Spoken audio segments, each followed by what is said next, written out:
Hej, jeg hedder Sofie, og jeg er 3. års studerende på Psykoterapeutisk Institut i Aarhus. Til daglig bor jeg i Hadsund, men samtidig er jeg medlem af et klinikfællesskab inde i centrum af Aalborg, hvor jeg tilbyder terapeutiske samtaler til en reduceret pris, fordi jeg er studerende. Det er sådan, at når man studerer til psykoterapeut på Psykoterapeutisk Institut, så når man kommer på 3. år, skal man til at køre egne klientforløb.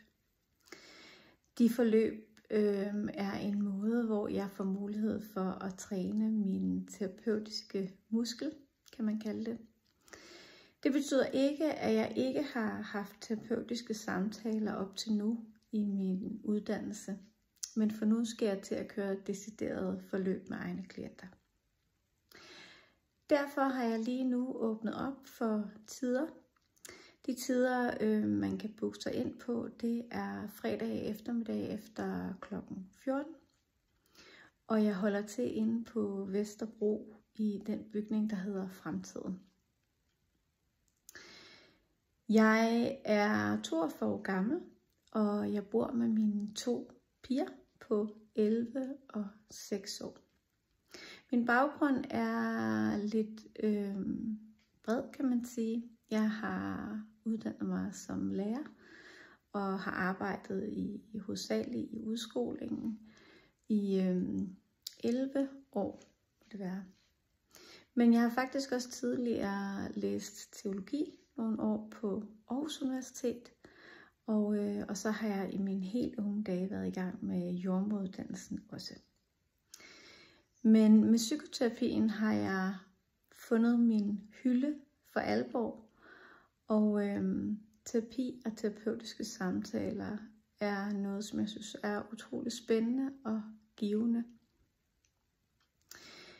Jeg har ved siden af mit studie også haft mulighed for at køre terapeutiske samtaler i jobsammenhæng, hvor jeg har haft samtaler med unge, som har været i mistrivsel. Det har også været unge i sorg efter tab i familien. Det har været forældre, det har været søskende, men også børn i det, man kalder pårørende sorg, hvor de har haft familiemedlemmer, der har været meget alvorligt syge. Lige nu er jeg ansat i Nørre Tranders Sogn, hvor jeg har konfirmandundervisning med deres specialkonfirmander for de skoler, som ligger i Nørre Tranders Sogn. Samtidig er jeg ved at starte sorggrupper op i Nørre Tranders også. Det er en sorggruppe for voksne og en sorggruppe for børn, og så også en sorggruppe for mennesker, der lever med pårørende sorg.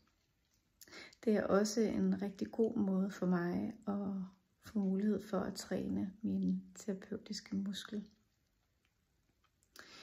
Hvis du tænker, at jeg kunne være den rigtige terapeut for dig, så håber jeg, at du vil kontakte mig. Den første indledende samtale, den er gratis, og der får du mulighed for at finde ud af, hvem jeg er, og om du tænker, at kemien er der. Jeg håber rigtig meget at høre fra dig.